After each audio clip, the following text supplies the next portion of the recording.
mukavaa päivää sinulle meidän kuuntelijamme. Ja täällähän on taas Porvariporinaa Kainuusta porukka kokoontunut saman pöydän ääreen tarattelemaan kainuulaisten ja meidän kokoomuslaisten asioista. Tervehdys Matti Heikkinen Kajaanista ja aluevaltuutettuna olet tämän kauden toiminut. Mukava taas nähdä. Terve, terve. Ja sitten meidän ulkomaalainen vieras tuosta rajan takaa Unski Unto Väisänen, Sotkamon kunnanvaltuuston puheenjohtaja. Tervetuloa Unto. Lämmin kiitos, mukava aina Kajaaniin tulla. Ja minähän olen Halosen Auli täältä Kajaanista ja alueen ja kunnanvaltuutettuna nyt sitten toiminut tässä viimeiset 4 vuotta. Mitä kuuluu Sotkamoon ja Untolle nyt? Kiitos henkilökohtaisesti. Tämä golfkausi on lopuillaan, mutta mukavaa elämää sillä tavalla, että eläköiden viime syksynä ja pikkusen tehnyt työhommia tuossa ohessa ja tietynlaista vapautta. Ja odotan Kreetan matkaa vajaan viikon päästä, että sillä tavalla positiivisia fipoja nyt. No kuulostaa kyllä liian hyvältä tämmöiselle työn orjalle, joita me Matin kanssa tässä ollaan. No Matti, mitä kuuluu sulle? No lähtökohtaisesti kaikkea hyvää, että ei voi valittaa tällä hetkellä. Kyllä. Ja elämähän on hyvä, kun pysyy virkeänä ja osallistuu vaikkapa tämmöiseen harrastusmielessä politikointiin. Toisille politiikka on ammatti, mutta meille monelle täällä paikallistasolla tämä on harrastus.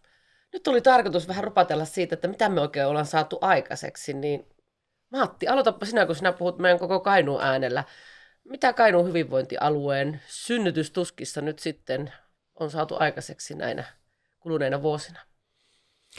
No jos ajatellaan, että tämä hyvinvointialueen ensimmäinen valtuustokausi alkaa taittua loppupuolelle, niin totta kai ensimmäinen vuosi meni niin kuin minusta valmistautuessa, että strategiat saatiin aikaiseksi, ensimmäiset talousarviot,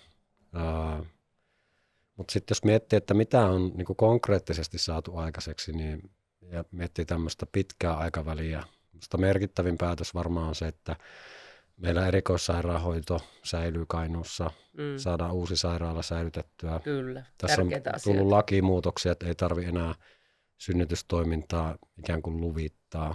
Se on tosi iso juttu meidän niin kuin sairaanhoidon näkökulmasta. Sitten jos muutoin miettii, niin olemme tehty aloitteita, tuommoista aktiivisia poliittisia vaikuttajia. Itse ajattelen semmoisena henkilökohtaisena onnistumisena sen, että kun ensimmäinen talousarvio tehtiin, niin kritisoin syvästi sitä, että sieltä puuttuu mittarit ja niin kuin johtamisen näkökulmasta, johtamisen välineenä, niin nyt oli ilo lukea jo tämän vuoden osavuosikatsausta, missä selkeästi on jo mittaroidaan asioita ja siinä mielessä menty paljon eteenpäin valtuustokauden aikana. Olet aivan oikeassa, kyllä. Ja ehkä sitten niin tämmöinen kokoustekniset asiatkin ja muut, että ne ensimmäiset kokoukset oli niin kuin melko pitkiä ja siitä puuduttavia, mutta nyt ollaan niin kuin löytämässä valtuustoonkin se fokus, että mitkä on meidän juttuja ja mitä hoidetaan sitten muissa toimielimissä. Kyllä. No hypätään sitten kuntatasolle. Me ollaan Unton kanssa kunnassa sitten ehkä enemmän siellä vaikuttamassa, niin miten Sotkamon kunnalla on nyt tämä kulunut valtuustokausi mennyt? Mitä nostasit sieltä teidän tärkeimpinä juttuina? No mä sanoisin, että tämä keskusteleva ilmapiiri on ehkä kaikista tärkein, että meillä ei ole niin kuin poliittisia ryhmiä niin vahvasti, vaan meillä on niin kuin Sotkamo-puolue, jossa tietysti me omalla tavalla me vaikutetaan ja me on niin kuin uskallettu sanoa mielipiteemme, on kyseenalaistettu asioita, mutta sitten oltu päätöksissä aika yksituumaisia. Että politiikkahan on kuitenkin tällaista, että joudutaan niin kuin menemään vuosia tai jopa vuosikymmeniä eteenpäin ennakoimaan maanhankintaa, kaavoittamista, talouden suunnittelua. Että se on vähän kärsivällistä työtä, mutta että sitä helpottaa kovasti se, että me ollaan kuitenkin keskustellaan, pohjatyötä tehdään hyvin ja ollaan sitten yksituumaisia menossa eteenpäin. Ja on kysellyt näitä pitkäaikaisilta valtuutetuilta, niin he ovat sanoneet kyllä, että nyt ilokseni kuulen, että he ovat tykänneet tästä keskustelevasta ilmapiiristä viime aikoina enemmän kuin ehkä aiemmin. Kyllä. Ja ihan samalla tavalla voi todeta, että mehän tarvittaisiin Kainuun-puolue niin kuin hyvinvointialueelle. Kyllä, että, juuri näin. Että paljon siellä on niin kuin vielä ehkä kyläpoliitikointia, kun jokainen puhuu siitä omasta kunnasta. Se on ihan luonnollista, koska Tämä on niin uusi tämä hallinnon taso meillä, että pitäisi kokonaisuutena katsoa Kainuuta ja meidän kainuulaisten etua, mutta toki se sitten se oma paikkakunta kuuluu niissä valtuuston puheissa paljon. Ja sitten ehkä jotenkin välillä ainakin aluevaltuustoon, niin tuo valtakunnan politiikka loiskuu. Eihän sen pitäisi sinne vaikuttaa millään lailla, koska me tehdään vain ja ainoastaan päätöksiä kainuulaisten hyvinvointi edellä. Ja siinä pitäisi löytää siis niin kuin eri poliittisista ryhmistä just sitä yhteistä kärkeä. Niin ja meillä jokaisella on niin kuin henkilökohtainen agenda. Meillä on ihmisiä ihmisten joukossa, että meillä on omia toiveita. Ja oma äänestäjäkunta, joiden etuja tietyllä tavalla täytyy tuoda julki ja ajaa. Kyllä. Tai oma arvomaailma siitä lähtökohdasta, mistä sitten tänne politiikkaan on ponnistanut. No jos mä ajattelen sitten taas, mä oon ollut Kajaanin kaupungin hallituksessa nyt tämän vaalikauden, niin mitkä on ollut niin kuin meillä sitten kaupunkina onnistumisia, niin esimerkiksi tuulivoimastrategiaan valmiiksi saaminen. Että niin kuin yksittäisiä hankkeita ei enää tarvitse niin kuin tarkkaan miettiä ja äänestellä vaikka hallituksessa, että laitetaanko niitä eteenpäin, kun meillä on nyt strategia, jossa on ne pelimerkit ja ohjeet siihen, minkälaista tuulivoimajuttua sitten meidän alueelle voidaan tulevaisuudessa tehdä. Ja tietyt hankkeet siellä nyt sitten etenee ja osa on pysähtynyt siksi, että siihen strategiaan tuli sitten niitä rajoittavia tekijöitä. No toinen iso asia on tietenkin palveluverkko, jota on jouduttu tarkastelemaan ja se ei lopu tähän valtuustokauteen, sitä tarkastellaan ensi kaudella. Ja minä tietysti opetusalan ihmisenä en ikinä voi olla iloinen koulujen lakkauttamisesta, koska se tietyllä tavalla lähipalvelua siirtää vähän kauemmaksi.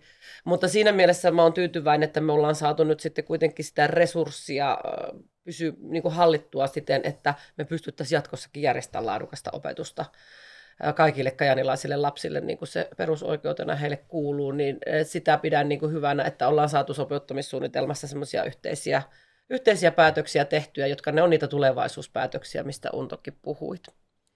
No sitten jos lähdetään tulevaisuuteen, niin mitä seuraavalta valtuustokaudelta me ennusteltaisiin sinne tulevia ilmiöitä? Maailma on muuttunut nyt esimerkiksi tämänkin 4 vuoden aikana.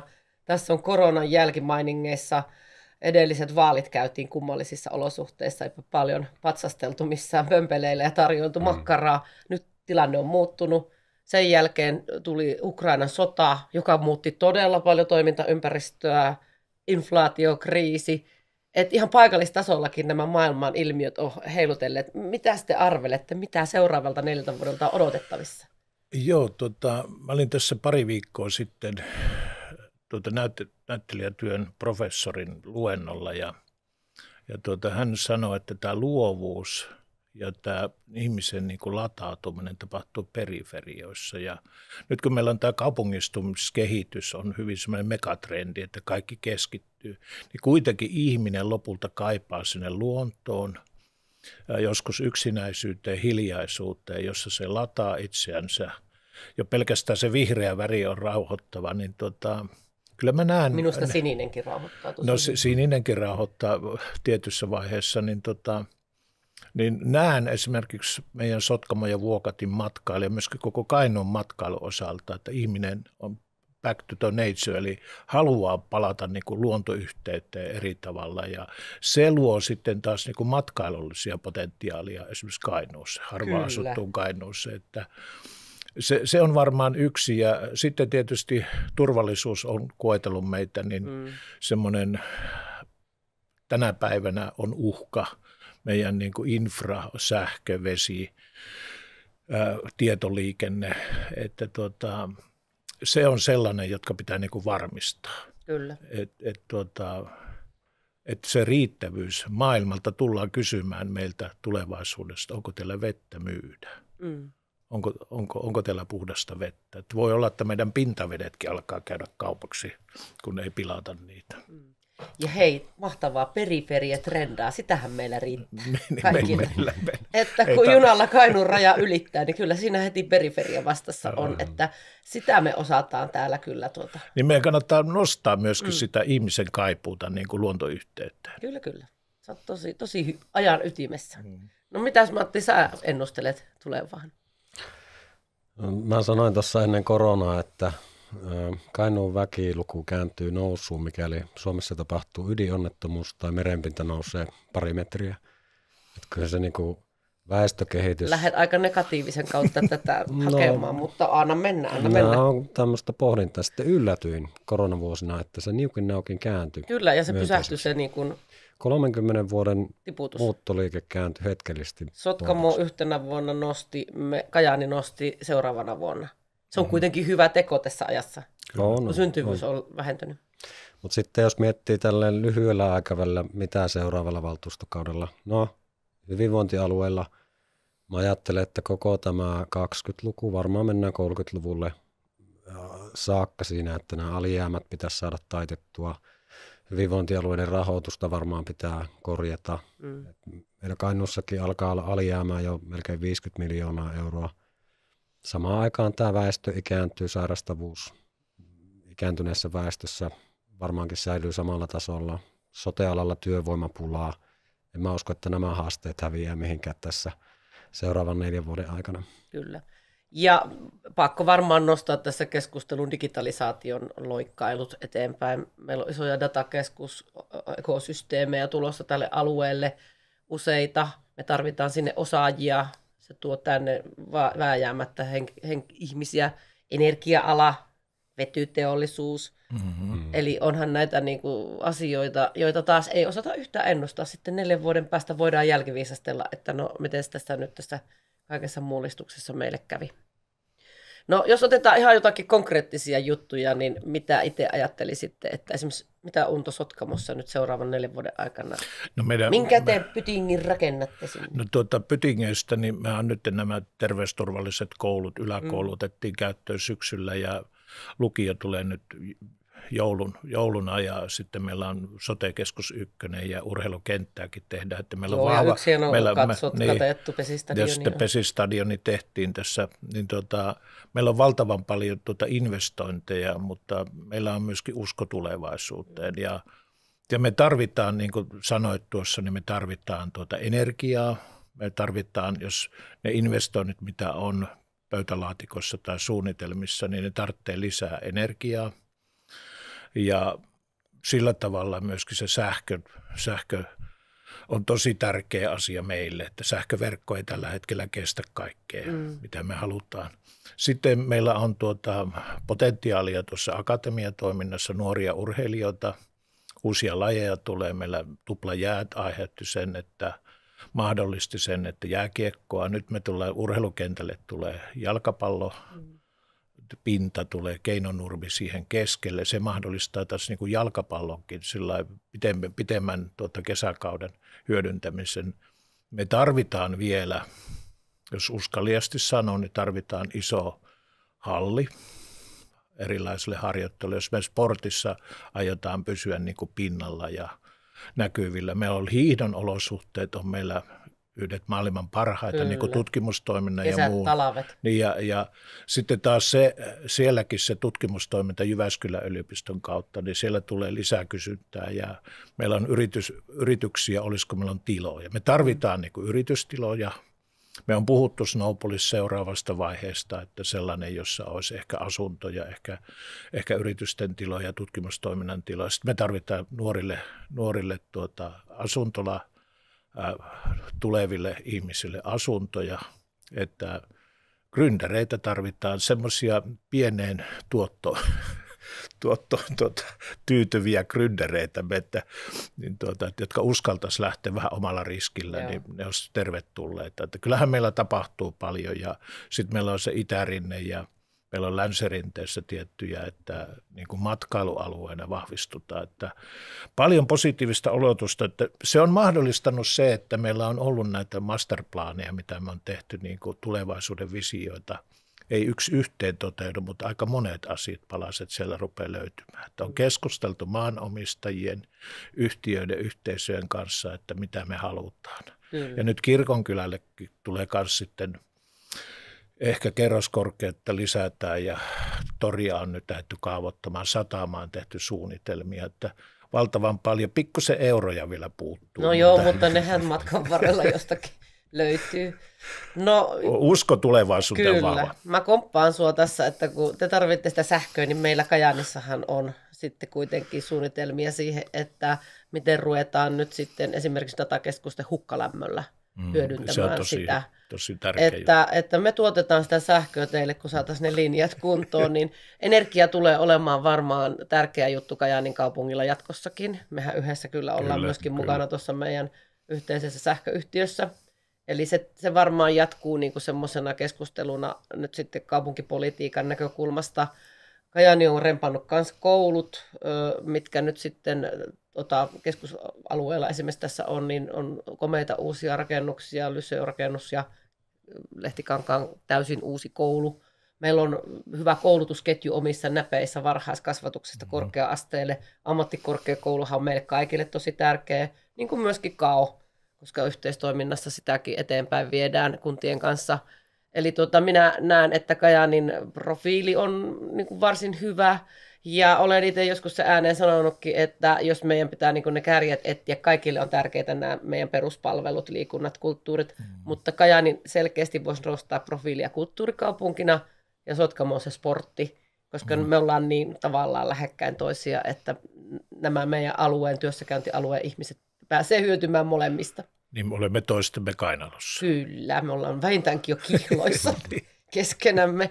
No Matti, heitäpä sä sitten tälle meidän koko Kainuun alueelle joku ennustus tai ajatuksia, mitä tulevalla kaudella tehdään. Mä niin kuin kajaanilaisena aloitan Kajaanista. No aloita, ilman muuta. Että yksi niin kuin asia, mitä on paljon pohtinut, miten me voitaisiin olla enemmän lapsiystävällinen kaupunki tai kunta. Ja musta on niin kuin ikävää, että meillä nämä niin kuin lasten leikkipaikat on jotenkin särettyjä ja erittäin huonokuntoisia. Musta meiltä keskusta-alueelta puuttuu tämmöinen vetovoimainen lasten leikkipaikkaa. Torisuunnitelmassahan muuten siihen voi ottaa nyt kantaakin. Mä ajattelen, että sitä on tarkoitus se piristäisi meidän kaupunkikuvaa ja tavallaan voisi tuoda enemmän lapsiperheitä myös siihen keskusta, elävyyttä keskustaan. Ja näkyviin. Kyllä. Sieltä omakotitaloalueelta ja se semmoisena niin yksityiskohtana, mitä niin ajattelen Kajaanista.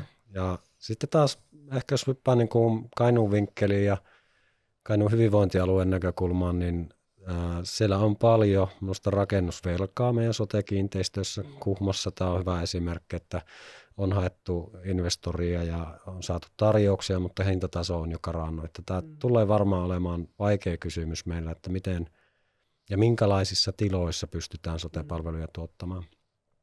Ehkä se semmoisena niin kuin haasteena, joka on ollut jo 2010-luvulla ja jatkuu. Tämä sairaalarakennus ja uusi sairaala, mikä saatiin Kainuuseen, niin se osaltaan erikoissairaanhoitoa auttaa ja tuo siihen jatkuvuutta ja turvaa, mutta sitten kaikki nämä muut sosiaali-, terveys-, pelastuspalvelut. No Kajaanissa siinäkin on tulossa uusia kiinteistöjä pelastustoimelle, mutta kyllä tämä on semmoinen, mikä haastaa meidän tavallaan investointipuolta hyvinvointialueella ja joka tapauksessa niin kuin turvalliset, terveelliset toimitilat on tietyllä tapaa sen palvelutoiminnan lähtökohta. Näin se on. Osaltaan siihen voi toki auttaa digitaalisuus ja tietyllä tapaa niin kuin mahdollisuus hoitaa asioita etänä tai työntekijällä niin tavallaan viedä palveluja kotiin aikaisempaa paremmin. Meillähän on ikäihmisten palveluissa näitä kuvapuhelinpalveluja yhä enemmän käytössä, että työntekijän sijaan paikalle tuleekin sitten virtuaaliyhteyksin työntekijä. Kyllä. Mutta yksi asia voidaan tähän loppuun varmaan todeta, että olipahan niin vaalikausi mikään, niin Sotkamo Jymy voittaa Suomen mestaruuden vähintään kerran. Joo, meillä on kuntastrategiassa, eli elinvoimaohjelmassa tämä, että yksi kultamitali vielä tarvitaan. Että se paine on ensi kesälle olemassa. Hei, Unto ja Matti, kiitos ihan valtavan paljon, että päästiin rupattelemaan välillä näiden mikkien ääreen. Mehän paljon puhutaan näitä kulisseissa, mutta tämä meidän keskinäinen politikointi ja keskustelu oli sinua, meidän kuuntelijaamme varten. Tämä oli siis Porvari Porinaa Kainuusta ja tulehan linjoille kuulemaan, mitä meille kuuluu seuraavalla kerralla. Kiitos, moi moi!